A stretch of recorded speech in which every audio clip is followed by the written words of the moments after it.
Milli iqtisadiyetimizin çalt tepkinler bilen ösmegine münasip goşunt goşýan Türkmenistanyň tenagaçylar we telekeçiler birleşmesiniň agdaty bolan Agaýany Husus Kärhanasy yerli çygmalyň hasabyna guruluş önümlerini öndürmekligi ýurdumyzda ilkinji bolup ýola goýan kärhanadyr.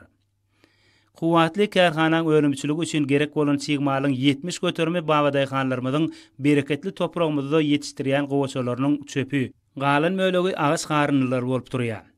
Gowaça çöpü we ağaç garynlary ýurdumyzyň çäginden, owa hozurlukçylardan we telekeçilerden bellenen tertipde satyn alınýar. Bu kärhanaň ýyllyk kuwatlylygy 20 000 kub metr ağaç garynlarynyň dykyllandyrylan gatlagyny öndürmekden ibaretdir. Önümçiligiň iş depkinni döwrüň talaplaryna laýyk ýola goýýan büýük hususy kärhanaň işçileri halkymyzy ýokary hili we ekologiýa taýdan arasda guruluş önümleri bilen üpçün etmekligi baş maksat edinip gujurly zähmet çekýärler. Hususy kärhananyň umum tutýan meýdany 3,5 hektar bolup, onuň çägine guruluş önümleri, ýylmaýjy hemde barlyghany bölümleri ýerleşýär. Bu bölümler dünýäniň öten döwletleriniň ýokary tehnologiýaly enzamlary bilen üpçün edilenler.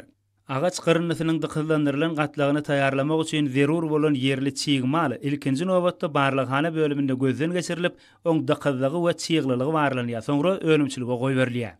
Gowaça wallaklary owradyjy enzamlarda owradylyp, guradylyp, oňa ýörüýte ýelim garylýar.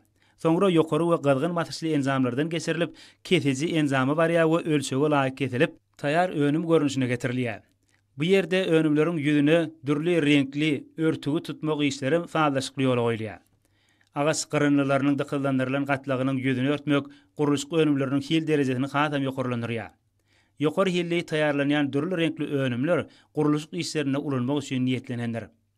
Daşary ýurtlardan getirilýän guruluş garytlarynyň epesi ardan bolan bu önümler özüniň ýokary hilliligi bilen tapaklanýar. Bu kärhana halkymyzy iş orunlary bilen üpçün etmek bilen birlikde içerki we dünýä bazarlaryna bu önüme bolan istekleri kanagatlandyrmaga da uly ýardam edýär.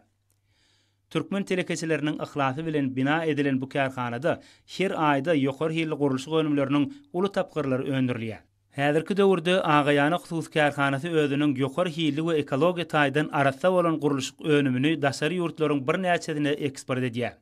Ýurdumyzda guruluş önümleriniň bolçulugyny üpçün etmek baradaky işlere münasip goşuntlaryny goşýan büýük hususy kärhananyň telekeçileri ýurdumyzyň hususy ulgamyny ösdürmek barada uly işler alyp barýan türkmen halkynyň milli lideri Gahrman Arkadagymyza hem de hormatly prezidentimiz Arkadaly Gahrman Serdarymyza alkyş sözlerini aýdýarlar.